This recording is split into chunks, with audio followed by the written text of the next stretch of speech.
Are you suffering from chronic Zack Snyder obsession disorder? Do you find yourself unable to move past the dark, brooding world of Snyder's DC films, even as new DC releases roll out? Do you experience intense flashbacks to epic battle scenes and iconic visual effects, while simultaneously bashing every new DC film for not living up to your ideal vision? Well, there may be a cure for you. Introducing James Gunn, the breakthrough cinematic remedy designed to help you break free from the relentless grip of ZSOD. If you've been stuck in a Snyder-centric mindset, you might be experiencing symptoms like selective nostalgia, film snobbery, and an inability to appreciate new creative visions. James Gunn offers a refreshing alternative, inviting you to embrace a broader cinematic universe. Unlike the heavy, monochrome narratives of the past, James Gunn delivers a vibrant, inclusive, and thoroughly entertaining dose of creativity. It's the perfect fix to recalibrate your taste and rediscover joy in fresh storytelling. Simply expose yourself to the signature style of James Gunn's cinematic universe, in controlled doses, of course. Whether through his acclaimed reboot projects or his genre-defying storytelling, you can realign your film palette, regain balance, and even learn to enjoy the new era of DC films without disdain. Possible side effects include unexpected bursts of laughter, renewed hope in cinema, a broader appreciation for diverse storytelling, and occasional debates with fellow fans about the evolution of the DC universe. If you experience persistent flashbacks to alternate realities or a sudden affinity for colorful characters, consult your local movie club immediately. Don't let your fixation on a bygone era hold you back. It's time to upgrade your cinematic prescription. Ask your film enthusiast today about James Gunn, the ultimate fix for ZSOD, Zack Snyder obsession disorder.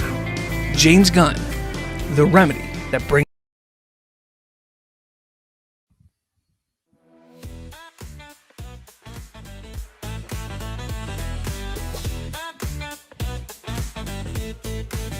Come on and gather round, there's a place you gotta be, where movies, shows, and games light up your fantasy. Slav's behind the mic, he's got a vibe so free. What's going on, everybody? Welcome back to another episode of Slav's Free Talk Podcast. It's been a while since we got to see that little video, so I felt today's a good day to do it. I don't know if you've been seeing what's going on social media, but it just felt right. It felt right to play that before the show started, but how's it going, everyone? Hopefully you had a good weekend. I do want to apologize for not having a Watchtower last week. Some family emergencies came up, so I had to deal with those. But we're back here today. We got some Star Wars to talk about. We got some Marvel to talk about. We got some Amazon to talk about. We got some DC to talk about. So we got a plethora of information and topics to discuss. So let's dive right in. Let's get into it. How's it going, everybody? I'm so glad to be back. I'm so glad to see all of you here. We got Trayvon in here. He goes, do you really want to taste it? There we go. Otito says, it's been a while. Nice to see you guys again. Yes, Otito, nice to see you here as well. Donovan says, God, I hope he's holding up okay. I think he's talking about Matt Reeves. And go on, who else we got here? We got Andre Terrell. Yes, I had a good weekend. That's awesome.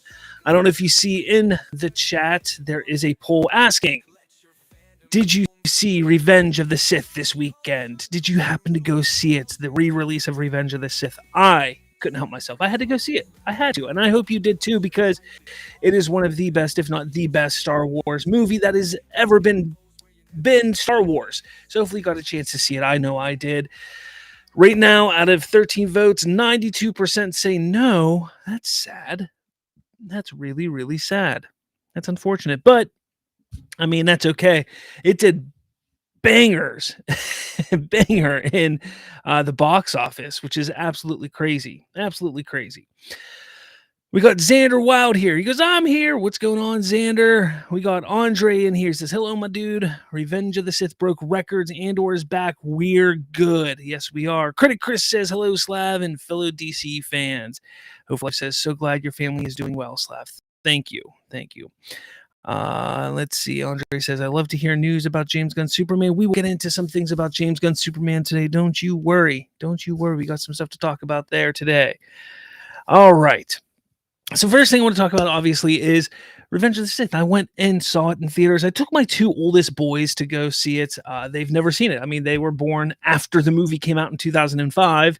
So obviously I saw it in 2005 when it came out because I was 19 when it came out, and I loved it. I love that movie. It's one of my favorite movies, Star Wars. It's 1 and 2. That and Return of the Jedi kind of flip-flop back and forth between what is my favorite Star Wars movie. So I wasn't going to miss this. I wasn't going to miss it in theater. So I absolutely had to go. And it was fun. My theater was packed. I don't think there was an empty seat in the house, which is absolutely phenomenal. I can't remember the last time I have had a theater that was packed like that. Maybe Endgame, honestly. No Way Home. No Way Home. That's probably the last time. Spider-Man No Way Home was probably the last time that it was that packed. So it was great to see. Absolutely great to see. And there were some people dressed up at the theater as Imperial pilots and stuff like that. And I shared a picture on social media of that, which was really cool. We took pictures with them, my boys and I. So we had some fun. But it was a great experience. And, you know, I just sat there and watching it. And the fact that it's been, 6 years since we've had a Star Wars movie, a new Star Wars movie in theaters. And I sat there and I thought, like, this is nuts. Like, we sit here, the theater is packed, people are excited about a Star Wars movie, and we're watching this. And you know, the crawl comes up and it's all exciting, and I still get chills when the crawl comes up on the big screen, whether it's a 20-year-old movie or it's a new movie. I get chills still because it's that exciting. I'm that big of a Star Wars fan. And the fact that they've waited such a long time to put out another Star Wars movie is absurd. It's asinine. Now we leave the theater and I ask my boys, I'm like, how do you guys like it? Do you like it better on the big screen than you do at home? And they're like, absolutely. Yes, absolutely. And they were like, oh, we completely forgot how good Revenge of the Sith is. I'm like, hell yeah, it is. It's a damn good movie. So it was great to see. It was an exciting thing to see. So I hope you all get a chance. I know it's still playing in theaters this week as well. I encourage you all to go check it out if you are Star Wars fans. It is great. And as some people were saying here, it's breaking records. It really is. And that's the first thing I want to talk about because, like I said, on Mondays, I want to start doing this. I want to kind of talk about the box office on Mondays because it is an important thing to talk about when it comes to movies and discuss what's going on with the box office. And last week we talked about Sinners and how Sinners had a huge opening weekend. And this weekend we had two huge events with Sinners and Revenge of the Sith. And the fact of the matter is, Revenge of the Sith being in its Revenge of the Sith coming out 20 years, re-released 20 years later, broke records because it is the highest grossing domestic re-release ever. It made like $25 million, $25 million. Yeah, $25 million domestically. Globally, it made over $40 million globally.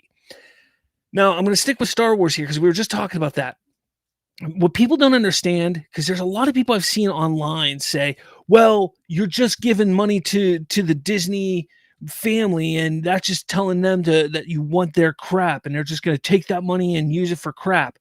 First off, no, because we're giving them the money for the stuff that we like. We're showing them Revenge of the Sith. Remember this stuff that was awesome? We like this.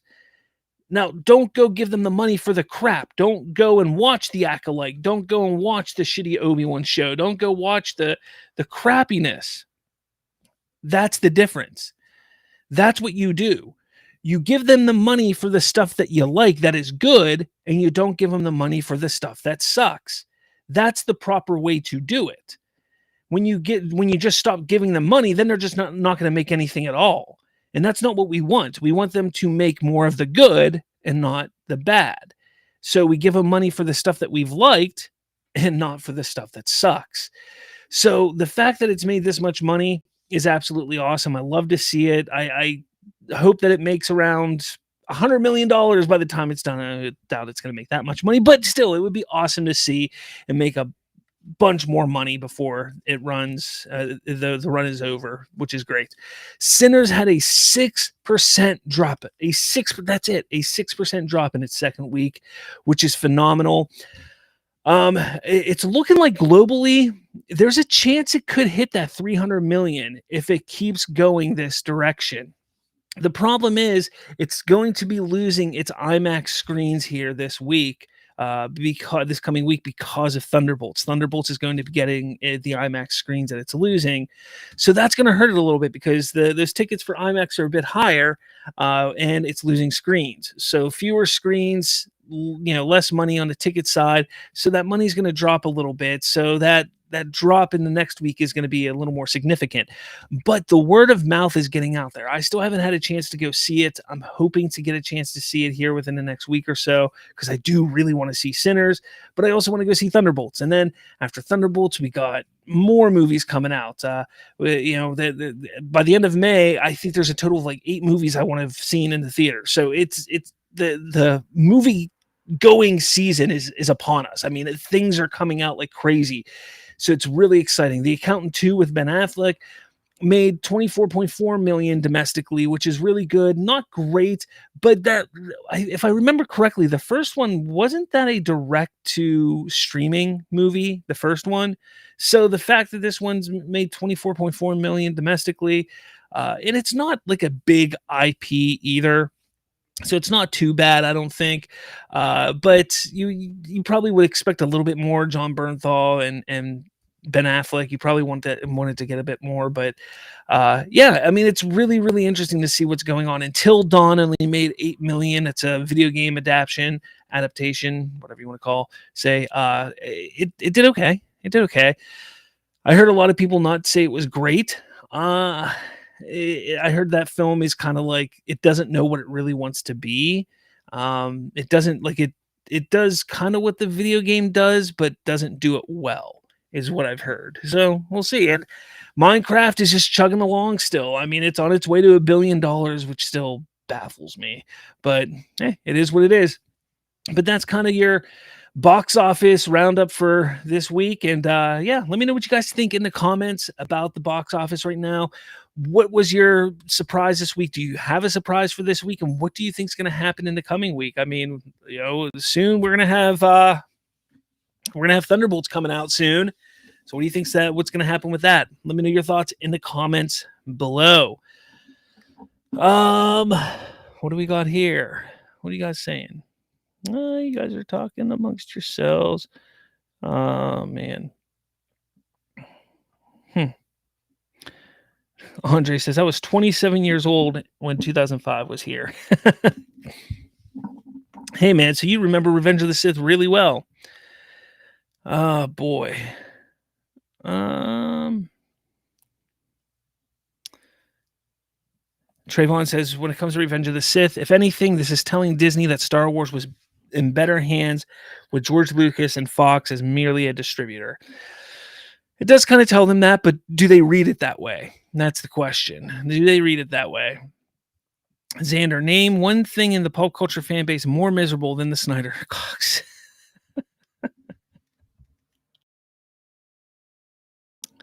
Oh, boy. Funny Guy 9000, Superman trailer. Wait, Superman trailer when, guys? We're going to talk about that. I apologize. I do want to apologize right now. Whenever I make my videos, I kind of put I'm thinking of a title and I kind of put it in there. Like, what could the title be? And I even do that for my thumbnail image. Like, this is what I think the title will be. And I kind of got sidetracked and I kind of put my images together for my thumbnail. And I just kind of put it up and wasn't even thinking like I should check my thumbnail and my title name. And I just put it all up and I sat down here to start getting everything ready. And I look and I'm like, oh crap, I never changed the title. It wasn't Trailer Watch, guys. I apologize. There's no trailer coming tonight. So I do apologize. I want to talk about when the trailer is coming. Again, it was just a placeholder for me to come up with a better title and a better title on the thumbnail, and I just got sidetracked and never changed them. So shame on me. I know. I apologize. Accidents happen. I had a long weekend, so I do apologize. No excuse. No excuse. I should have gotten everybody excited, so I do apologize. All right. What else do we got here? Anything? Hope for Life says Until Dawn did not need to be made. I feel that's what I'm hearing. I'm hearing the same thing. Hope for Life also says, I think Thunderbolts is going to be a good movie. Andre says, can't wait to see Thunderbolts. I'm hearing some good things about it. Notorious Marky, big fan. Will this also be on YouTube? This live stream? Yes. Yeah, you can go find it. Just go to Slav's Free Talk on YouTube and you will find this on YouTube. You can subscribe there as well. You can also find this after the fact on Apple Podcasts and Spotify if you so choose. All right. Next story. Okay. This one is a little bit different. We're gonna take a sidestep here because I want to talk about this. I don't talk about a lot of what I watch sometimes and review things, but I kind of want to start reviewing things a little more often. This show called The Pitt came out on Max earlier this year. And I have to say, I have to talk about this because I just finished watching it just the other day. It is a magnificent show. It stars Noah Wiley, Taylor Dearden, Patrick Ball, and a bunch of people you can see down there in the bottom. But Noah Wiley, who is really known for fame from ER back in the 90s and early 2000s. He also played in a little short movie series, made for TV movie series called The Librarian years ago. I think it was on TBS or TNT or something like that years ago. But Noah Wiley, he's a fantastic actor. But this show, The Pitt, is a medical drama on Max. It's Max specifically. It's only on there. It is phenomenal. It is phenomenal. And basically the gist of the show is that it's one shift. Good way to put it is it's 24 in an ER. So if you've ever watched the show 24, it's, 24 is, it takes place in one day and each episode is 1 hour real time type of thing. This is the same concept. It takes place in the ER over one shift. It's 15 hours and each episode is 1 hour real time of that shift, and it goes through it, and just the drama, the intensity, the character development and the characterizations and everything that goes on within this show was one of the most intense and I guess jaw-dropping at times. For me, I was looking for a show to replace Yellowstone for me. Yellowstone was my favorite show on television, and we all know it ended, unfortunately. Thanks a lot, Kevin Costner. But besides the point, but The Pitt has kind of replaced Yellowstone for me. It is that number one show in my eyes. I don't think there is a better show on television that I've watched as of yet.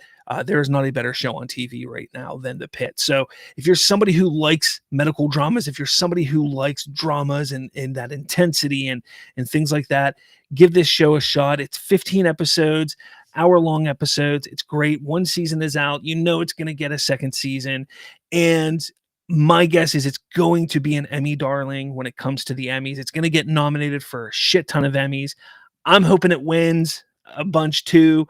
And I'm hoping that this really builds into a nice, strong franchise to go forward for a while because I really, really enjoy it. So I hope you all get a chance to go check it out. Let me see. Let me know what you guys think. If you have watched it, if you haven't, let me know what you think in the comments below. Oh boy. What did you guys say? Anything here? Nothing. Nothing. Okay. None of you have watched it, I guess. Okay, that's fine. Hope for Life says, did you see the trailer for Predator Badlands?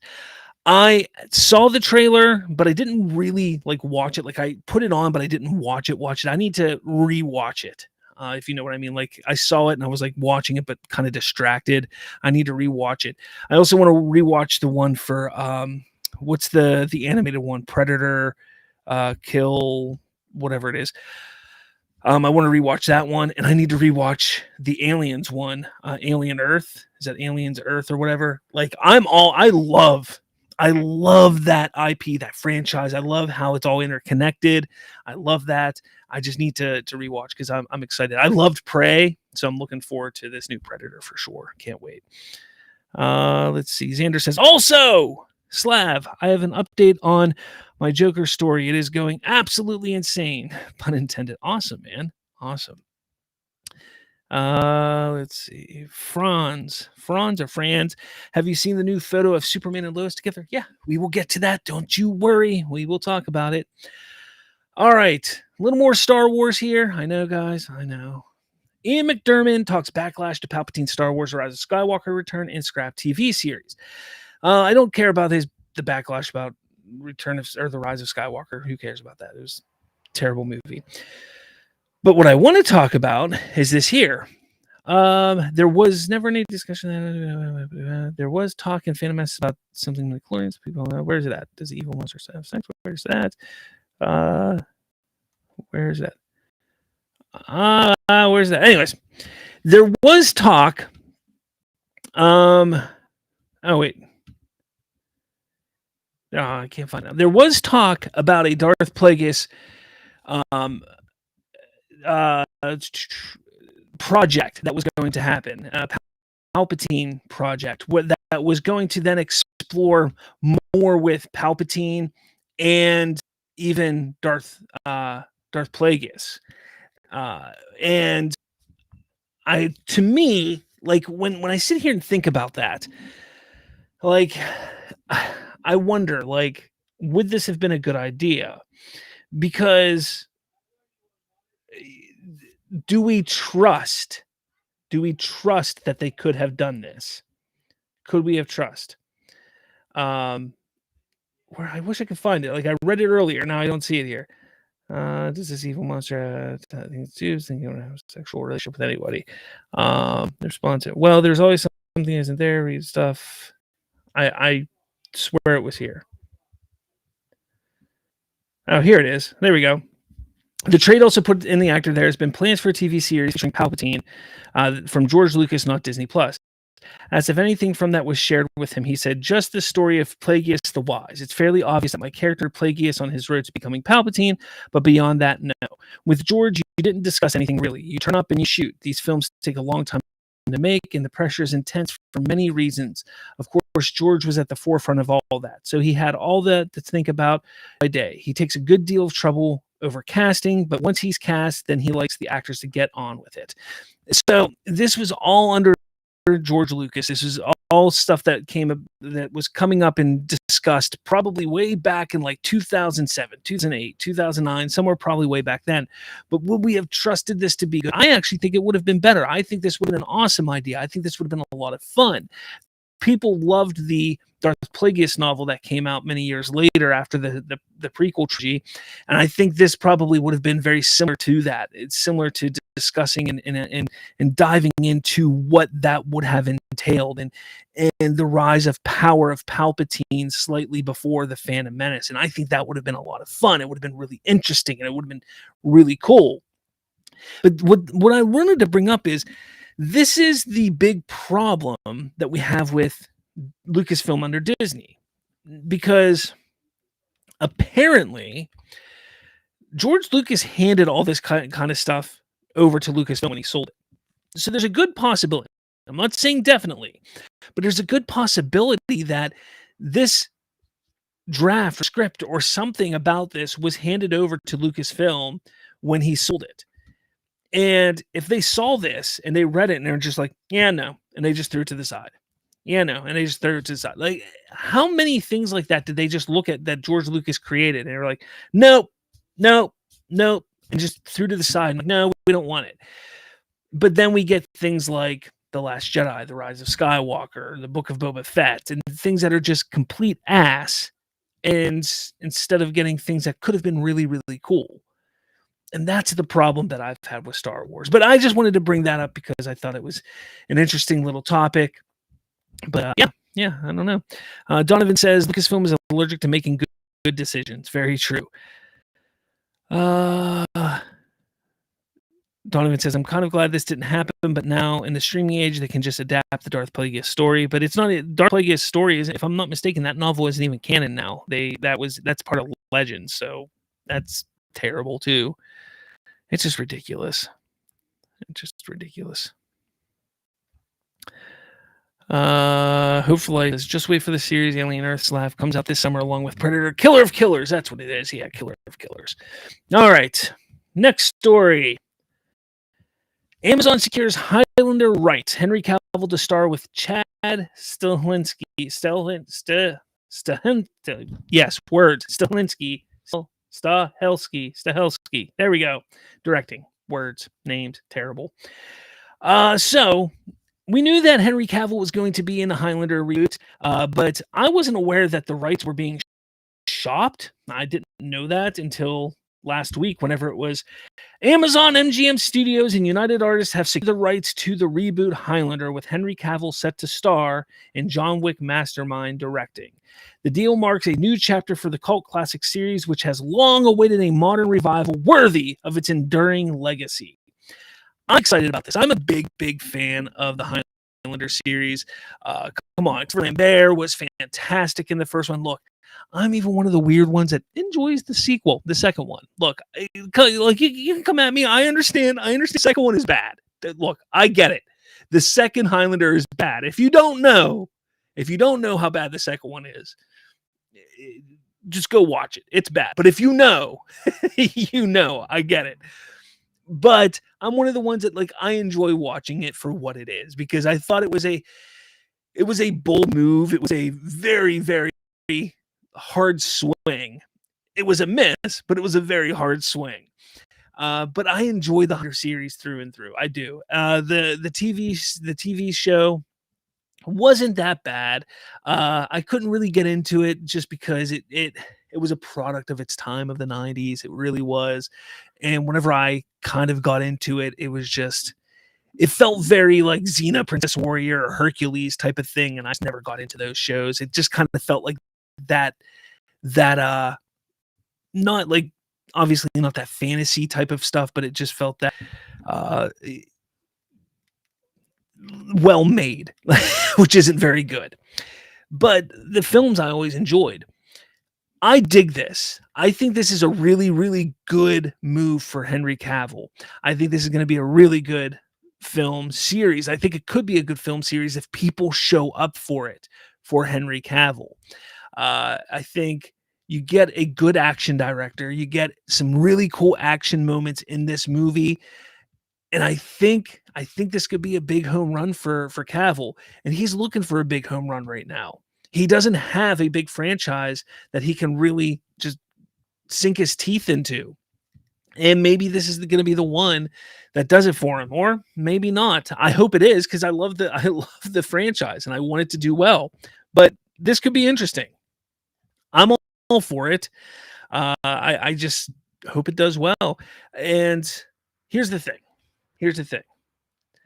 I don't want them to do a copy of what they did with the original movies. I want them to make it their own. I hope they don't try and do the McLeod story, because that's a very easy thing to do. So I hope they don't go that route. I hope they kind of like, hey, that was its own thing. That's its thing over there, and push it to the side. Maybe make this a new clan, new set of people, and everything like that. That's my hope. But we'll see. I don't know. Let me know what you guys think. Were you a fan of Highlander? Do you think this is a good pick? Do you think this is a good team up with Cavill and Chad Stahelski, whatever his name is? Do you think this is a good team up? Let me know your thoughts in the comments below. All right. Andre says, well, where'd it go? Come on. I used to love watching the Highlander back in the day when the 90s was here. I could hear the theme song from Queen, Prince of the Universe, in my head. Oh yeah, a great theme. Donovan says, I never heard of Highlander till they announced Cavill doing the, man, that's such a shame. Look, the first Highlander movie came out in the 80s. It is very, very dated. You also have Sean Connery playing a Spanishman, like a Spanish warrior, so it's very funny, but you got to watch the movie. The first one is great. I encourage everybody to watch them. They're fun films. They really are. And there could be only one. No, but it's a really cool concept. It really is a cool concept. I encourage everybody to check them out because it is a really, really, really, really, really cool concept. A lot of fun. Trayvon says, wasn't Highlander originally played by the live-action Raiden from Mortal Kombat? Yes, Christopher Lambert. That's his name, Christopher Lambert. It was, indeed. That's the movie version. The television version, which is another McLeod. He's the cousin of Christopher Lambert's character from the movies. The TV version is the cousin. I can't remember his name for the life of me right now, but it was another one. And then they meet up in the final movie, and they have to the whole idea of the Highlander is there can be only one. So they have to kill all of them. So there can only be one. So it came down to the last two, the cousins of the McLeod, and they had to fight each other. So there could only be one in the final movie. All right. Sorry. Needed a drink there. Okay. Next up. Oh, we got an official Avengers Doomsday set photo. There was another photo that came up, but I'm not going to talk about this. This first official one came from the Russo brothers on Instagram, and it's Victor Von Doom's chair. That's all it is. Woohoo! The reason why I brought this up, though, is because it marks the first official day of filming. Andre says Adrian Paul is his name. Yes, that's his name. Adrian Paul is the name of the other Highlander on the TV show. Thank you. Anyways, Victor Von Doom. So day one of Avengers Doomsday shooting is today. Now, to put into context, we're talking about 360 some odd days until the movie comes out. 360 some odd days for this big movie.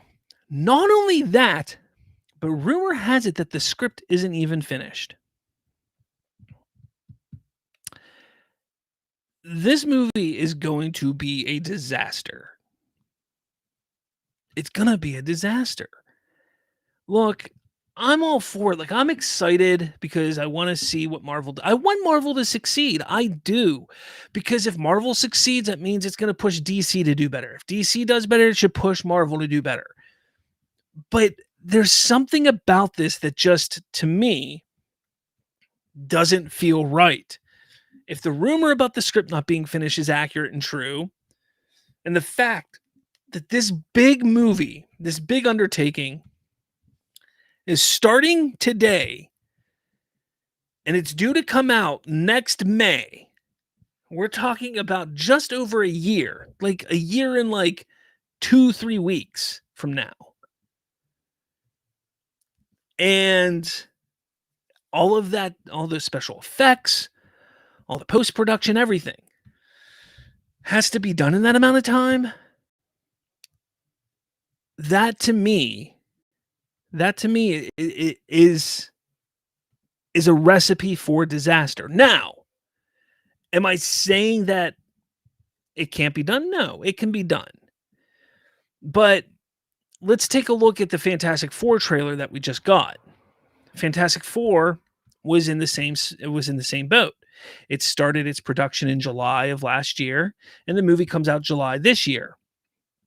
The trailer looked not great. Specifically, Silver Surfer looked like ass. The VFX did not look good. Now, they do have a little bit of time to clean that up, and maybe they get it cleaned up. But there's some other things that didn't look great. It looks okay, but they still have a little bit of time.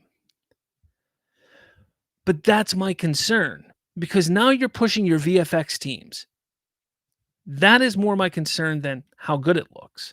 Because if you don't remember, it was a year ago, maybe a little more, where there were VFX studios coming out and criticizing Disney and Marvel Studios for pushing them too hard. And yet we're sitting here now And we're a year away, and they're going to be pushed really hard with this. Because let's not forget, this isn't the only movie that's in the pipeline. This isn't the only project that's in the pipeline. They're going to have other, under the Disney, Marvel, Lucasfilm umbrella, there's going to be other things going on, that other VFX studios and stuff. So it's not like they can just utilize a bunch of different other VFX studios, and as well as other studios will be using VFX companies. So it's going to be certain VFX companies, specifically one or two, that they're going to be using, and they're going to be pushing and pushing and pushing. They can't just say, oh, we want to use all these companies for us only. And that's the problem. And that's kind of what I'm getting at here is, one, they're going to be pushing and working these people to the bone, and then it's not going to turn out as good as it should. And that's a problem. Add on to it the rumors that, hey, maybe the script isn't completed yet because they don't know all the characters that are going to be in this movie. And you just put one thing on top of another, and it's just like, come on, guys, what are you doing? What are you doing? It's crazy. It's absolutely crazy. Again, I want this movie to do well. I do. I want it to do well. I miss when Marvel was great. I miss when I could get excited about a Marvel movie. But this makes me worried. And it's a recipe for disaster from what we are hearing. That's all I'm saying. I'm not saying it's going to do terrible now. I just think it's a recipe for disaster. This is calling for a disaster. But for all we know, it could turn out great. But if we take a look back at the recent past, we take a look at what's going on with Fantastic Four, we see what's happened with other projects recently, and we see how they've rushed VFX and productions. Well, there's your proof. Let me know your thoughts in the comments below. I'd love to hear what you have to say about all this. Of course. What are you guys saying down here? Trayvon says, meanwhile, Fantastic Four began its production as Superman entered post-production. It sure did. Trayvon says, is there a reason Kevin Feige hasn't been fired yet? Bring back Jon Favreau to run Marvel, please. Well, I mean, he really wasn't running Marvel. He did 2 movies. But yeah, I see what you did there. Donovan says this movie is for sure being pushed into early 2027. No, it's not. It's not going to get pushed, guys. You think it's going to get pushed, it's not going to get pushed. I don't think it will. Hope for Life. To me, what feels wrong about Avengers Doomsday is it feels like it's rushed and there's really no setup for this or build up like there was for Endgame. Very true. Very true.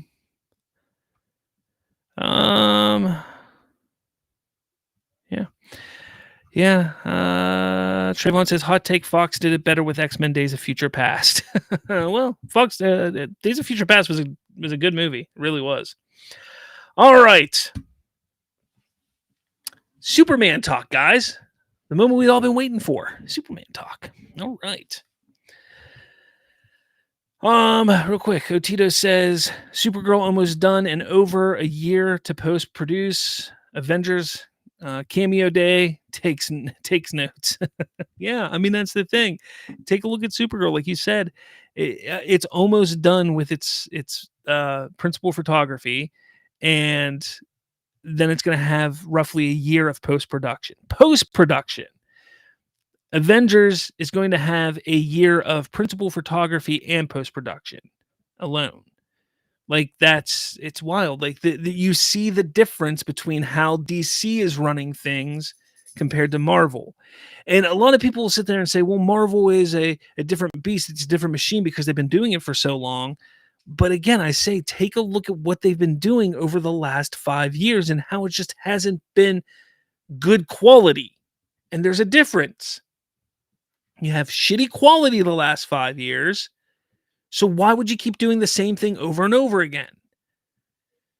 Now, with DC and the DCU specifically, we haven't seen what's coming out of it yet. So we're going to have to see if this, spreading it out basically almost 2 full years of production and post-production, if that's worth it.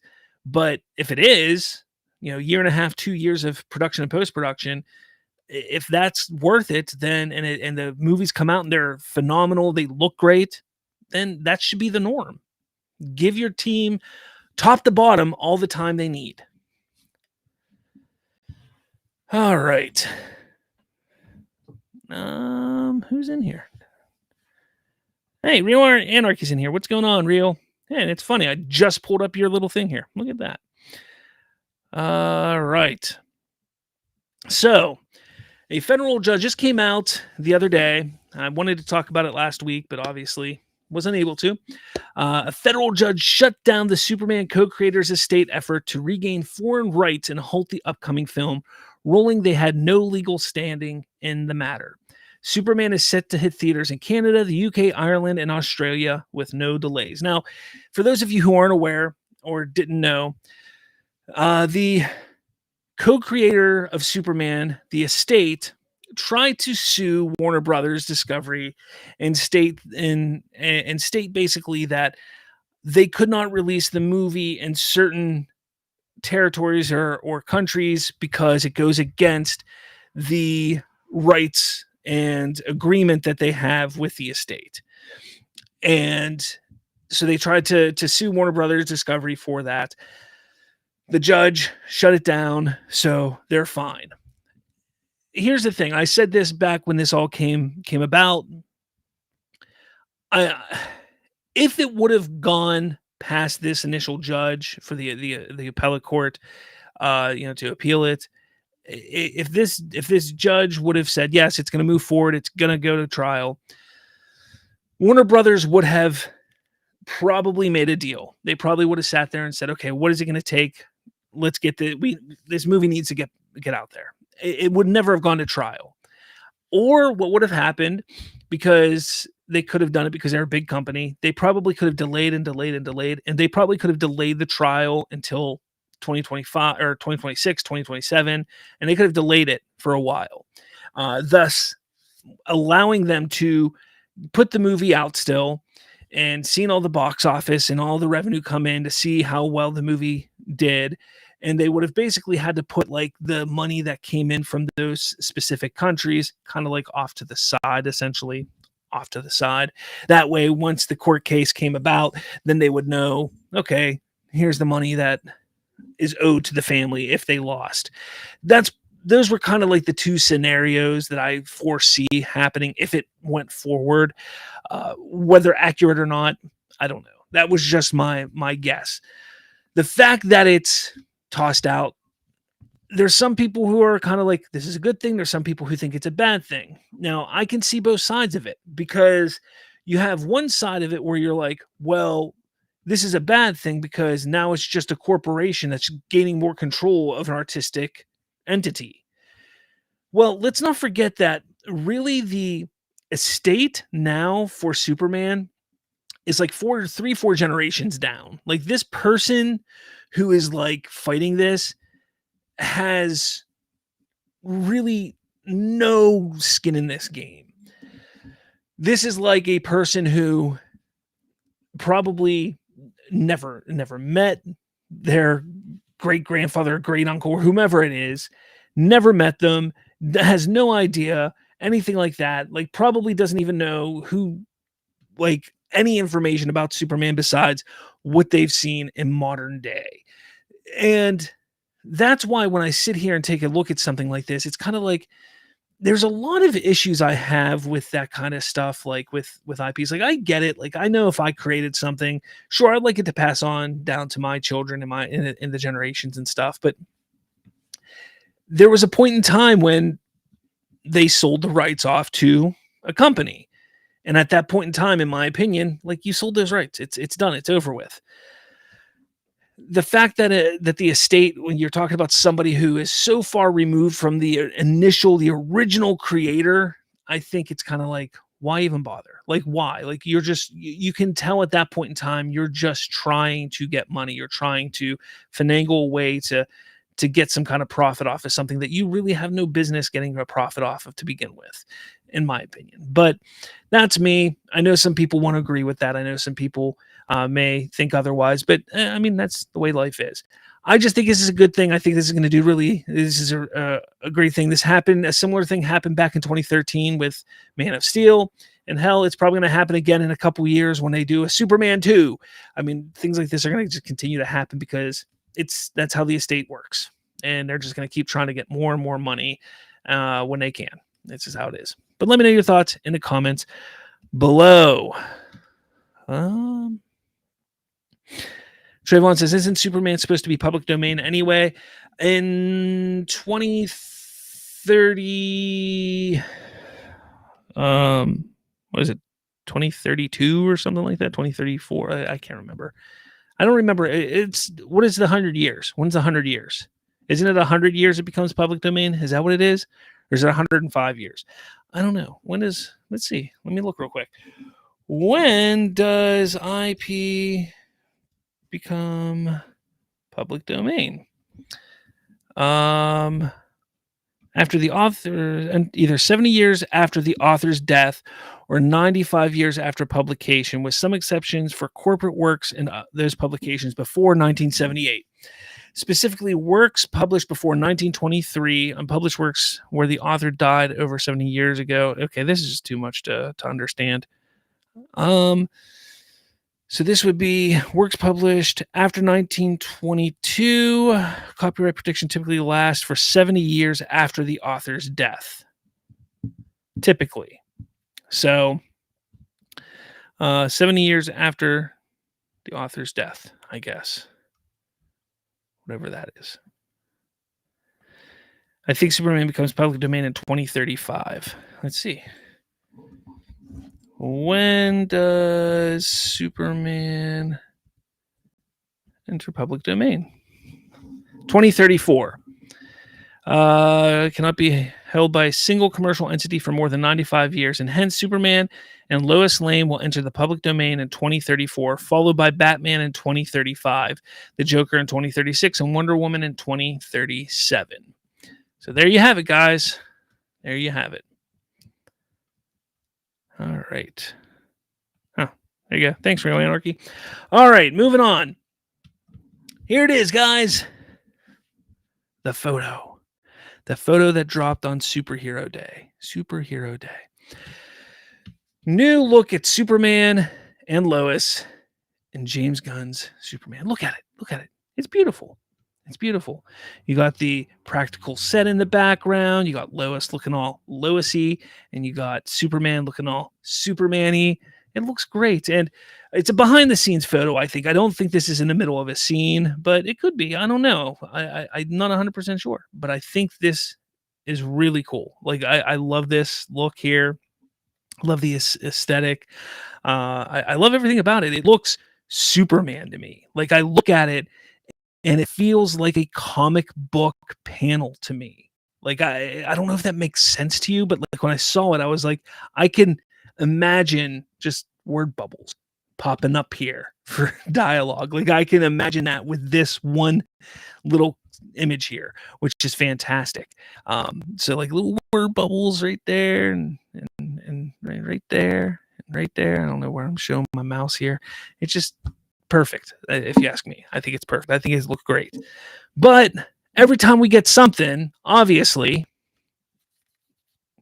now it's coincidence that it's this one here. I didn't realize that this is who I pulled up. I did have it bookmarked, but I bookmarked it because I was looking at this stuff here. I was looking at what people were saying down here, so I wasn't even looking at this here. I was looking at this. Because where's it at? Where's it? So right, where's that? Where's the oh, here we go. There's people sitting here talking about the suit, about how it supposedly looks different. Like, it's the same suit. They're sitting here saying that the suit literally has never looked this good. The suit has never looked this good. It's the same suit, my dude. Like, it's the same suit. Looks nothing like AI. So I guess, did he say the crop, James? No, whatever. Actually looks like an AI generated photo. The suit does not look anything like that and other photos. Nothing looks AI here. Nothing at all. Nothing. Nothing looks AI here. It's wild. It's absolutely wild. It's crazy. I saw somebody else say that it looks terrible. Somebody said, oh, this looks absolutely horrendous, that it looks like it's green screen. Like this fandom, this specific section of the fandom can't agree on what to do. Like, okay, there's a photo. So do we applaud it and say, man, this looks better than we ever looked, but it looks like it's AI generated? Or do they sit here and say it looks terrible and it looks like it's green screen? Like they don't know what to do. They don't know how to complain about the thing. They're like, oh, we got to complain, but what do we say? And they don't know how to complain about the thing because they just want to complain. They just don't know what to do when they complain. They just want to complain, and it's maddening. It's absurd. It's stupid. It's crazy. It is absolutely crazy. And to me, I just sit here and I think, like, honestly, like, what is the point? Like, at this juncture, we're 2 months away, a little more than 2 months away from this movie. What is complaining about this movie? Complaining about Pitt photos coming out, complaining about trailers. What is it going to do? Literally, what is it going to do at this point? Nothing. And I just don't get it. I don't get it at all. It's crazy to me because I literally sit here and I looked at this photo and I was like, when I first saw it, I was like, there's literally nothing that anybody can complain about. Like, this is a damn good photo. And then, of course, they found a way to complain, but from two opposite sides of the spectrum. It's too good looking. It's too good. It's so good. It looks like AI. It has to be AI. And then on this side, oh, it looks like shit. It looks like terror. It's so much. It looks like so much shit. It's obviously green screen when we know it's not green screen because we saw behind the scenes images and leaked photos that this is a practical set. It's maddening. They're legitimately losing their minds because they're so afraid of this movie actually being good and proving them all to be wrong for the last 2 years and bitching and crying and moaning about this thing that they don't know what to do anymore. And it's hilarious to me. It is absolutely hilarious to me. But there you have it, guys. That's that. One more thing, and then we'll talk about my speculation for the trailer, when we will see the trailer. So I'm sure you've all seen this image over the last year or so, and it's always bothered me. It has always bothered me, and I typically will comment when I see this. I'll comment, first off, the Gunn Safran era is not the Gunn Safran era. Typically, I'll say the Snyder era, that's not accurate at all. You're putting the Snyder era, you guys are legitimately saying Justice League is under the Snyder. You guys are really bizarre. Like, again, we get back to this fandom and they don't quite understand how to make their arguments about things without looking like idiots. And that's all they do because they're so quick and they want to quickly put the Gunn Safran era. Oh, look, they did terrible. Look at that. Without realizing that they made themselves look like idiots because they made the Snyder era incorrect and the Hamada era technically incorrect, and they didn't really break everything down properly. Now, Aaron Fisher again, he goes, Man of Steel and Batman vs. Superman ruined the DCEU so bad that people kept going to the next 5 movies. That is crazy. Look, what he was trying to point out is that people continued going to see the DCEU movies even after Batman vs. Superman, even after Man of Steel, because people love to say that Man of Steel and Batman vs. Superman were so divisive that people were turned off by the DCEU at that time. And I get what he's saying there, okay? I couldn't care less what he was saying there.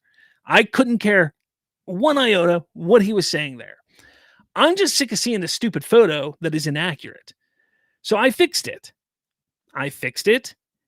And I said, fixed for you. Snyder era, Jeff Johns, John Berg era, and Walter Hamada era. Because that is legitimately how it went. You had the Snyder era, which wasn't even the Snyder era. It was, what was his name? I have it down here. It's in one of my things here. The guy that was leading Warner Brothers Pictures at the time, that technically was his era. It wasn't even Snyder era. But I put Snyder because that's what's recognizable and people recognize that. But that's this. You could have even put Nolan there, but that's the Snyder era. Jeff Johns was put in charge of helping develop and create Suicide Squad. He was then put in charge of helping put together Wonder Woman. Then in 2016, he was put in charge of DC Films. At that point in time, he was running the DC Film division, but he was heavily involved with Suicide Squad and Wonder Woman up and through that point. And then through Shazam, he was heavily involved with all those movies. He was there day in, day out, helping create those movies. Hence why there was so much bad blood between him and Snyder, him and the actors and everything that went on there. Okay. So that was the Jeff Johns, John Berg era. Like that's what happened there. But then Walter Hamada came in, and his era is from Birds of Prey all the way through the last movie in the DCEU, which was Aquaman and Lost Kingdom. It's that simple. Now, are there little intricacies that I didn't put in here? Yeah, because when you start to get into those intricacies, it's going to be a clusterfuck of a whole thing on here that you're going to put, and it's going to be so much more to try and understand. But that's all I was doing, is trying to say, hey, this is the correct thing. Okay? He goes, that wouldn't change my post at all. I'm not sure why you think it's all about Snyder. When I said fixed for you, I didn't say anything about Snyder. Said not a single thing about Snyder. I just said fixed for you. Why? Because I got rid of the James Gunn and Peter Safran thing, and I put Jeff Johns and John Berg on there because, hey, credit where credit is due. They made a shit ton of money for DC and Warner Brothers at the time because they were in charge of things. They may have been assholes during the time, but hey, you got to give them credit where credit's due, whether they were assholes or whether they made the money. Simple as that. That's all the reason why I did that.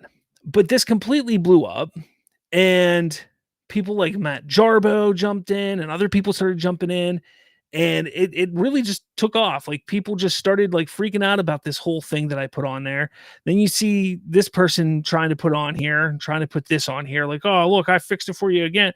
Like, no, like, people don't realize that James Gunn had nothing to do with these other films. Sure, he may have given notes and helped write a little bit and maybe had George Clooney come in at the end of The Flash or something like that, but he was not the reason that those movies were made. Like, he didn't come in and say, we should make this Flash movie, we should make the Blue Beetle movie, we should make this movie. Like, he wasn't the one doing that. He came in and they were like, hey, we need to close up shop with the DCEU. Let's get some give us some notes on how to do that. And he gave some notes on how to close up shop essentially. And that's all it was. But people don't understand that. They think, oh, it was under James Gunn and Peter Safran, so they're the reason why those movies failed. And that's not how that works. And same with Snyder. You take a look at what Snyder did. Snyder made Man of Steel and Batman vs. Superman. And sure, he was helping create the plan for Wonder Woman and the movies that were supposed to come out that never ended up coming out. But Jeff Johns and John Berg were a big part of all these other movies. Snyder, sure, was a producer, maybe had a writing credit or helped here and there, but he wasn't the one overseeing it. He did not have the final say in any of these movies. So that's why he does not get the final credit of these movies. Walter Hamada had final say in all these. Jeff Johns had final say in all these. Snyder had the final say in all these. That's how that works, and that's why it is like it is. It's pretty much that simple, but people want to take it a step farther. People want to say something else. People want to say another thing, and it's just madness. It's out of hand. Plain and simple, though, as I said after this, is none of this really matters at all. None of this. Like, we can sit here and look at this or look at this one all we want, but if we step back, and take a look at this, we can just throw it out the window because it doesn't matter at this point. None of it matters. Because the studio doesn't care about this. The studio doesn't care what happened in 2013, 2015, 2017, 2022 for that matter. They don't care. They're looking ahead. They're looking at the DC or the DCU, Superman, and ahead. They're not looking behind, nor should they, and nor will they. They're looking ahead. So why are we? Why are we as fans of the DCU? Why are fans of James Gunn? Why are fans of Zack Snyder? Why are fans of Walter Hamada? Why are fans of Jeff Johns? Like, why are fans of anything looking 10, 15 years ago? Like, it's pointless. There's no need to. None of this matters. So at this point in time, we all need to just stop looking behind. Stop talking about, oh, well, this movie made this much money in 2013, and this movie did this, and blah, blah, blah, blah. Like, it's pointless. It's stupid. We need to just look forward. Like, who the hell cares what happened 10 years ago? You know why it doesn't matter? Because the studio doesn't care. James Gunn doesn't care. Well, David Zaslav doesn't care. They don't care. Why? Because it doesn't matter. It doesn't affect their books today. What affects their books today is Superman, Peacemaker, Lanterns, Supergirl, and everything else coming up in the future. That's what affects their pocketbooks. They don't care what was in the past, and they shouldn't care what's in the past because it doesn't matter anymore. Not even one bit, because it's not going to affect the future at all. So the fact that people want to sit here and say things like, "Oh, this ruined the DCU so bad that people kept going to who cares?" Yeah, okay, people kept going to the movies back in 2013, 14, 15, 16, 17. Who cares? Who cares? Keep living in the past, Aaron. Good for you. Matt Jarbo was sitting here fighting with me. Well, you were wrong because Jeff Johns did this and nah. Dude, who the fuck cares? Who the fuck cares, man? Like, keep complaining, keep bitching, keep fighting with somebody like me, acting like you know everything. You don't. So just stop. You don't know what you're talking about. I showed you up 4 times in this thread, and you kept coming at me. And then you're like, come on my show tonight. I'll show you. Dude, I have a show tonight. I can't come on your show. But you're going to act like, oh, he was afraid to come on. No, I have my own show, which is, granted, yeah, maybe you have more viewers, but I can damn well assure you my show is 10 times better than yours because at least I show my face. At least I'm not afraid to show my face. But enough. Like, you guys just want to keep going backwards. Like, stop. It's pointless. Move forward. Move forward. It's all there. That's it. That's all I wanted to say. Move forward. All right. Okay. Anyways, finally, let's get into my thoughts on when we might see the trailer. Now, a lot of people were hoping that we would get the trailer. Is Matt here? Matt here?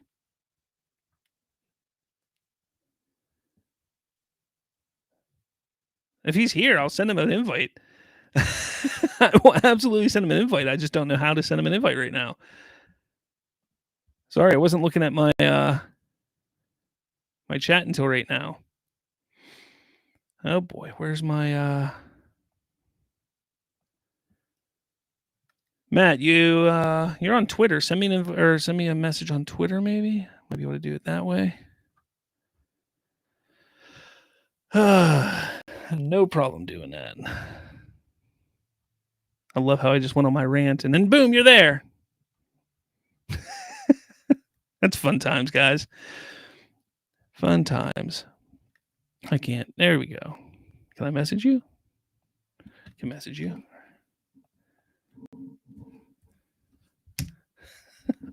There, I sent you an invite, sir. It's on X, though, on Twitter, whatever you want to call it. So if you can get it there, you can get it there. I invited him in, guys. Don't worry. I invited him. Don't worry. I did what I did. So until he gets here, if he's able to. So my thought on the trailer. Okay, let's get into that until he gets here. My thought on the trailer is that it will probably... I know a lot of people were thinking or hoping that it would come out with Thunderbolts. There's no need for it to come out with Thunderbolts. Thunderbolts is a Disney product, and I'm sure Disney probably wouldn't even want it to come out then because they're going to want to highlight their own films and stuff like that. And you can probably make that happen. Oh, wait. And that was quick. Let's see if he's ready. You there? Yeah, I'm here. Can you hear me all right? I can hear you. Yeah, sorry about the camera thing. I moved my office recently and I lost the cable to my camera and I have not been able to locate it. No problem. So it's just like, yeah. No problem, man. Anyway, no, I'm glad we could talk. This is a Yeah. fun conversation. Normally, I just want to start by saying, normally when I get aggressive on Twitter, I'm just fucking with Donovan because he takes every bit of bait that I drop. It doesn't even matter. It doesn't. You've seen his Twitter feed, I'm sure. He's right here. He's right here. Oh, no, I know he's here. Yeah, no, he won't ever come in. Like, that's the whole point, right? That's the other side of that. That's really funny is like, I'm like, hey, come on, we'll have a conversation. Oh, no, I can't. I have to do this, whatever. He always runs, but he has no problem stalking my Twitter feed all day long. So that's why I like to fuck with him. So we got Donovan here. We got Hopeful Life says, hey, Matt, how are you? I'm good. It's my day off of work. I'm doing great. Oh, that's good. That's good. Lucky for you. I just started my work week, so here we go. Yeah, I do 12-hour days, so it's just tiring. Oh, that's nice. Yeah. Oh, I bet. So, we had a nice little back and forth today on X. Yeah. I just wanted I was just trying to talk about, the reason why I was being critical of your argument was because I felt like you were trying to make the argument that the executives, you're trying to put John Berg and Jeff Johns in this position that they weren't in yet. I mean, eventually they got there, but that's what I was saying is the Snyder era kind of goes up to, you could even say the beginning of Justice League because I think Jeff Johns took over 3 days into filming, if I recall correctly. So it's kind of these were already developed. They were already filming in some cases. They were already, pre-done.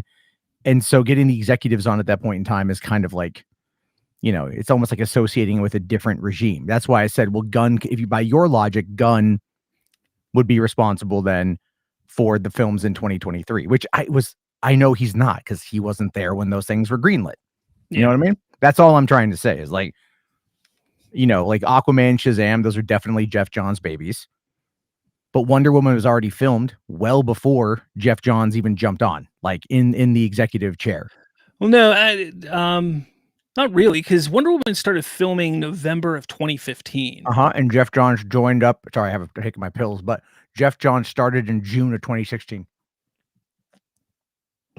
Is it that late? I don't think yeah, it was that late because what it was is you got to remember is that after the opening weekend of BVS and all that crap happened, there was talks right away of putting Ben Affleck in an executive producer position. There was a report that came out that Affleck was going to overtake the producing of Justice League and the editing of Justice League. And I think they were trying to push Affleck into that position before specifically bringing in Jeff Johns and John Berg, because Affleck was not in a good place in 2016.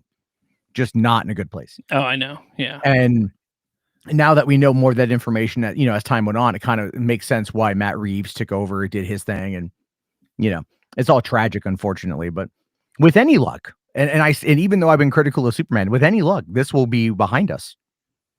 In a couple months, this will all be behind us. We'll get a good movie. And it will open the door, and we'll go from there. Would be nice. I gotta ask though, is that mutant monkey typewriter thing real? Because it was the best of times, it was the blurst of times. That's the only joke I could think of when I read that little bit, and I'm like, this can't be real. So I've only asked one person that I know who might know if it's real, and they said yes, but I'm holding out hope that maybe it's out of context if it is real, that there's maybe more to it. But I'm kind of, I didn't talk about it on my show today because I kind of don't want to believe what we've read is completely real. Well, it's this idea of a pocket universe and me personally, I'm very anti-multiverse. In regards to theatrical releases. Yeah. I feel they confuse the audience in many ways because people are used to continuity in sequels. And so it's that's why Doomsday is going to be a real big important movie for Marvel, because Marvel's been dabbling in it. But if you notice, they keep going back to the 20th century crowd because that's something that already has a pre-established fan base. And, but as DC is not going to do that. I mean, we might get Zolo to come back as Blue Beetle, which would be great. Yeah. With any luck, we'll get, I would love to see a third Shazam movie, that Stinger at the end of Shazam 2 when he's hanging out with Harcourt and Economist was funny. Yeah, I mean, it was. I mean, I don't think we're ever going to get Zach Levi back as Shazam. I don't think so. And honestly, I liked him in the first Shazam. The second, while I didn't hate the second Shazam. I don't think it was as strong as the first one. No, it wasn't.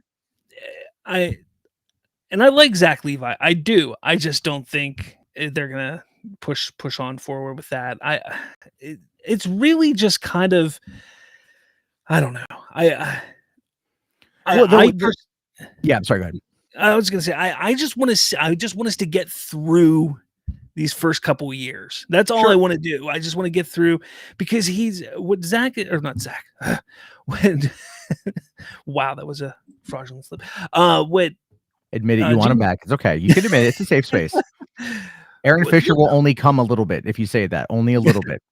I am a Zach fan. That's the thing. I like. No, Zach. I saw your video. I saw your video on Man of Steel and its allegory to Christ and Moses. Yeah, I did watch that. I checked out your website, so I was kind of like, it was a good video. I'm not a religious person myself, but I thought that was a well articulated argument. But James Gunn, I like what he's doing, because he's giving us different types of tones with all these different projects coming out over the next couple years. And I think some people, not everybody, some people are refusing to acknowledge that, because Supergirl and Superman, I'm seeing are going to be different, somewhat different, not so much tonally, but different types of films. One's going to be, it looks like it's going to be more of a space epic with Supergirl than Superman is. Apparently that's kind of what it's looking like. Yeah. You have Lanterns, which is going to be much more of a, almost like a murder mystery type of thing. It's looking like, with maybe some horror undertones. Maybe I'm hoping. I just saw Rebel Ridge actually the other day, and Aaron Pierre was awesome. Yeah, Aaron Pierre's great. And then who's the other guy? Kyle Chandler. Kyle Chandler's great too. Yeah, Friday Night Lights is a great show, and he was awesome. And Super 8 and everything as well. And then Peacemakers, it's a little goofy comedy. So you have these different types of tones, different types of feelings for films, or projects. So I like what he's doing there. So when you getting back to like, bring a Shazam, that kind of stuff. Like, I'm in Blue Beetle. Like, I think there wasn't a plan like Blue Beetle to be an animated show or something, or an animated thing now. I don't know. And that's the thing is like the stuff that they announced 2 years ago with the Gods and Monsters, right? It's like, we're finally now getting it. Creature Commandos was good. It was great. I really liked it. Yeah. And then like, Peacemaker season 2, but where's the Amazonian show? Like, they've talked about James Mangold doing Swamp Thing, but like, he's currently in that weird spot of either like, what is it, Dawn of the Jedi or maybe Swamp Thing. We don't know, Yeah. And it's like, and the thing is, that annoys me about studios is that they will always like, they force James Gunn to make that announcement for the shareholders. You know what I mean? Yeah. Like, they had him do that because it was like, I think January 31st is like right before like the shareholder meeting or something. And obviously they have a plan, and obviously they have an idea, and obviously these things take time. But I agree with you that it would be nice to like just kind of get through it, like just to see what they're cooking with, because I feel like that would dispel a lot of the problems. Yeah, it definitely would. And I mean, it goes back and forth. And like I said, about what we were discussing on where are we at here? Not that. Where's it at? Oh, I lost it. Oh well. What we were discussing earlier on Twitter. It really comes down to why does everybody feel like we have to constantly go back? Like, and I fall into it myself too, but like, why do we constantly go back to 2013, 2015, 2017, even 2022? Like, why do we constantly go back and like, look what this movie did then, look what this did then, like, why, look at how this worked. Like, there's kind of a reason for that. It's a lot of it is we don't have all the information, right? So because we don't have that information, people will go back to where they feel they have the most information to make an informed opinion. Yeah. And that's a big factor of it, right? So it's kind of like when we talk about box office, what we have are domestic gross, worldwide gross, everything else. Okay. What we might have is maybe 2-3 months of the NPD data for home video sales. But then after that, and that's just domestic, we have no way of knowing what a movie did internationally. We have no way of knowing how much a movie has sold on PVOD or digital internationally, or even domestically, because they hide that information and they don't tell you. So that's for me why I have such an issue with like Nielsen ratings or this Quorum unaided awareness campaign.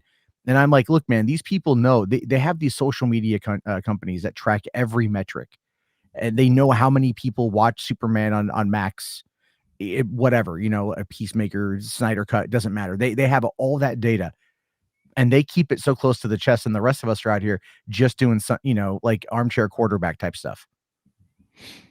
No, I get it. And I mean, don't get me wrong, taking a look at information that is, relevant to what is going on now. Like, so when we take a look at Superman, saying, okay, Superman's coming out in 2 months. What was the build up to Man of Steel 2 months prior, and comparing it? Like, that makes sense to me. But what people sit here and what they like to do is they like to sit there and say, well, look at the box office total for Man of Steel, Batman vs. Superman, and look at how much money that made. And yeah, they're not going to go back and revisit that. Look at what Walter Hamada did compared to that. And now they're going to James Gunn. This is ridiculous. Look what James Gunn did with the Suicide Squad. And now they want to put him in charge. And to me, it's like, do they not realize, like, this new regime at Warner Brothers Discovery, they've sat down, they came in, they sat down and they took a look at what happened with DC. And they said, you know what? It wasn't good. And they decided, we're putting that behind us. Like, we're just throwing it all behind us. We're getting a new staff in here. We're creating a studio, and we're looking forward, moving forward. We're not going to look behind us. And we just have to move forward. Who cares what movie made what box office? Who cares what director did what, when, and how? We are moving forward. We're moving ahead. And if the studio can do that, the fans, I think, just need to start realizing, like, no matter what we say on social media, on TikTok, and YouTube videos, it's not going to change a damn thing. Sitting here complaining that, oh, this picture with James Gunn in the photo. How dare James Gunn be in a photo? This is absurd. Zack Snyder would never do. Who the hell cares what Zack Snyder would do 10 that years is the stupidest argument I have heard. It's like, I mean, okay, so, but I do think, to be fair, I do think a little bit of it is somewhat rooted in some basis of fact. And what I mean by that is Gunn himself has become the centerpiece, right? In a way that kind of like Kevin Feige did. But Feige, because we all like refer to Feige, right? Like, if there's anything that we need, like, okay, well, it's Feige got to say about this. Gunn's in that same boat. The downside, though, is that, like, it feels like he's kind of everywhere, and like you're seeing more of him than you are of the other characters or the other actors.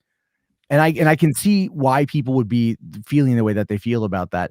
But a lot of it, though, is I would say kind of hyperbolic and rooted in just kind of being a dick versus anything else, I don't care. I like James Gunn. Did you know, like, when he got canceled in 2018, I was one of the few people to defend him, and you know the shit people said to me about that?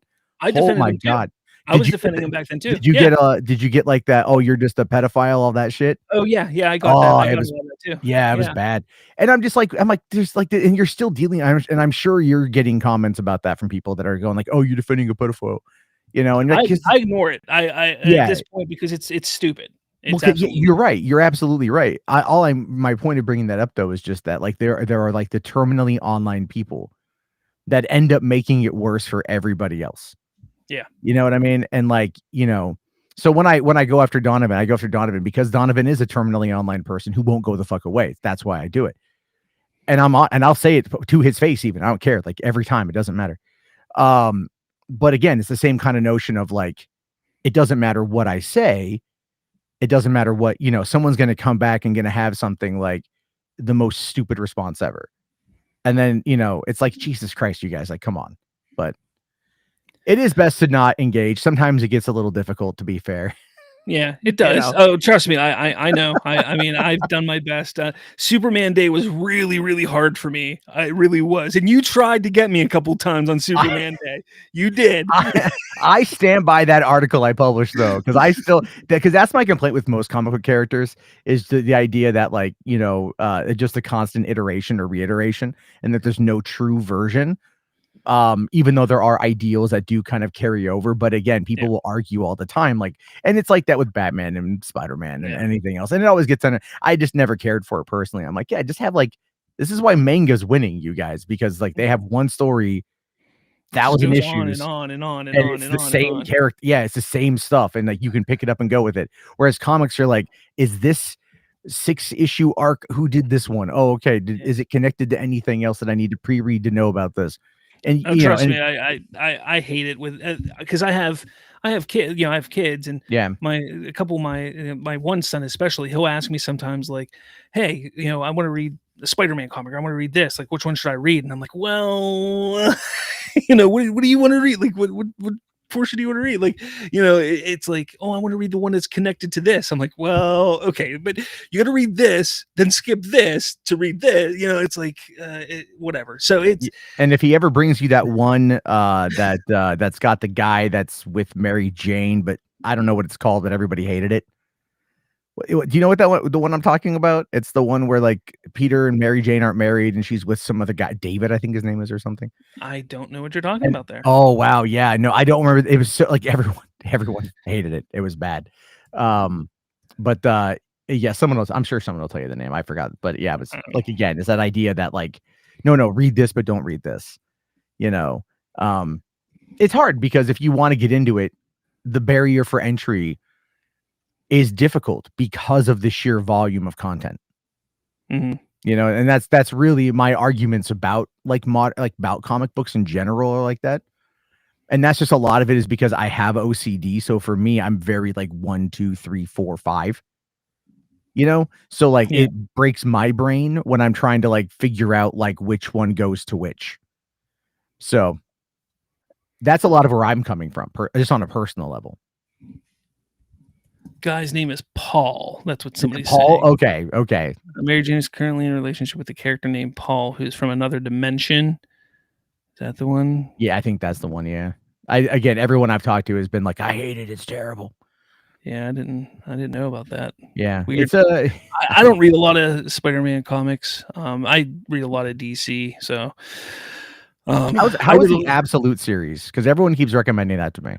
I've only read the Batman. I want to read the Superman ones. I've only read the Batman ones are fantastic, but I haven't read the Superman ones. I think somebody freaked out. I saw online freaking out about the Wonder Woman one. So I haven't started that one. Somebody on the internet freaking out about. I know. Can you believe it? Never. Oh, yeah. Man. I tried reading, like, the first. I picked up a copy of the first Absolute Superman and started kind of thumbing through it, and I don't know. It didn't get me in the first couple pages. I'll have to, like, maybe find it again and pick it up again and give it a read. I heard it gets better, but some people have said it's not as good as the Batman one. But yeah, I actually got a dip. I only had a few minutes. We're going to go watch Andor. This day off, watch Andor with my girlfriend and everything. Yeah, that's fine. So yeah, but no, thanks. I mean, I know we go back and forth a little bit, I'm glad we could have a conversation about it and see more eye to eye. And again, be sure to just fuck with Donovan as much as you can. Just do it. It's fun. It's funny. You'll enjoy it. I do think Superman as a character can be a little boring. Yes, Donovan. So recommend me a comic that doesn't make him boring. How about that? Oh, Injustice was good. I did. I still know real quick. I sat down and I watched Injustice and All-Star Superman back to back one night. And that's wildly different. It is very different. Yeah, I was gonna go with Superman versus the Elite as well. I was gonna follow it up with that because that's everyone tells me that's really good. Yeah. And I watched Injustice. I thought the story was really cool and I enjoyed it. And then I get the All-Star Superman and it gets to the end and I'm just like, I'm like, he becomes part of the sun. Okay. Like, okay. Okay, cool. That didn't do it for me. And so then if Gunn is aiming, again, it's just going to be, I think, in tone is what he's going for more than actually adapting it. So that's fine. I thought the tone was fine. And I enjoyed the thing too. What are my thoughts on the absolute universe, Superman, and the Zack Snyder Bros. One Superman who kills? I mean, the reason why Superman killed in Man of Steel was because they wanted him to understand the fragility of human life and to be put in that position where like that was the ultimate choice he had to make. And it wasn't one that he wanted to do, but it was like either he stopped Zod that way or Zod kills those people. And that those were the choices, right? It is very much the train trolley, question, right? Like it's which one do you save? Which one do you not save? Like, and then of course living with the consequences of that, which is why it went right into BVS. And I feel like I love those three films a lot. And I just feel like they fumbled the bag with them or fumbled the ball pretty bad. So Yeah. but all right, yeah, I gotta dip out. But thank you very much, man. We'll have to do it again, longer time, have a better conversation. How about that? For sure, man. All Yeah, right, definitely. Take it easy. Bye. All right, guys. Well, that was exciting. All right. So quickly, so I can get out of here, talk about the trailer, what the expectations are, when I think it'll happen. So the Superman trailer, I think a lot of people were hoping and expecting that it would drop with Thunderbolts. I don't think that's the case. I take a look at it. It doesn't necessarily need to drop with Thunderbolts. It's a Disney property, Marvel property specifically. They're going to want to promote their own films. They got Fantastic Four coming out. They got Lilo and Stitch coming out. They got other movies, coming out that they're going to want to put in front of that movie specifically to get people hyped. And if they do put a trailer, they can easily just put the teaser trailer in front of it. Heck, I went and saw Revenge of the Sith this weekend, and the Superman teaser was in front of that, and there were people in the audience that got to see that there. And Star Wars is a Disney property. It's in front of it's a Lucasfilm, and we also saw the Fantastic Four trailer there, so they can easily put the teaser in front of it and still get the same reception. Just making sure people know that there's a Superman movie coming. Now, Final Destination comes out May 20. No, not May 20th. When does it come out? Final Destination comes out May. I just was looking. May 16th. There it is. May 16th. So that's just a few weeks away. I can see them putting out a trailer for Superman about the week before. So if I was thinking, I'm not saying for sure, but if I'm taking a look here, I could see them putting a trailer out maybe like the 5th, the 6th, the 12th, or the 13th, maybe within that time frame. So like the week of the 5th or the early week of the 12th. That's my estimation. Because then you get that trailer out alongside Final Fantasy, Final Destination. Then that gives you about a month or so with that trailer, a month and a half or so with that trailer to really push the trailer. I'm guessing they're not going to have a second trailer. Maybe it'll be an international trailer for the second trailer. So you'll have an official trailer, and then you'll have an international trailer, which will be slightly different. That'll come out probably a few weeks later. But for the most part, that'll probably be when that trailer comes out, is my guess, because you'll get that trailer out. It'll be in front of Final Destination. Then the weekend for Mission Impossible and Lilo and Stitch. They'll probably try and get it out that weekend as well in front of movies, because that is going to be a big weekend, huge weekend for movie going. So they're going to want to make sure it's out that weekend, but it will definitely be out before Memorial Day weekend, before the 23rd. It'll definitely be out, but I'm guessing it'll probably be out before Final Destination comes out. That's my guess. What's your guess? Let me know in the comments below. Love to hear what you have to say about that. Guys, I would love to sit here and see what you have to say in the comments. I hope you enjoyed Matt Jarbo jumping on and talking with me. I want to thank him for coming on and discussing a little bit. We didn't really get to dive in too much, but we did have a little discussion here. Definitely make it happen again.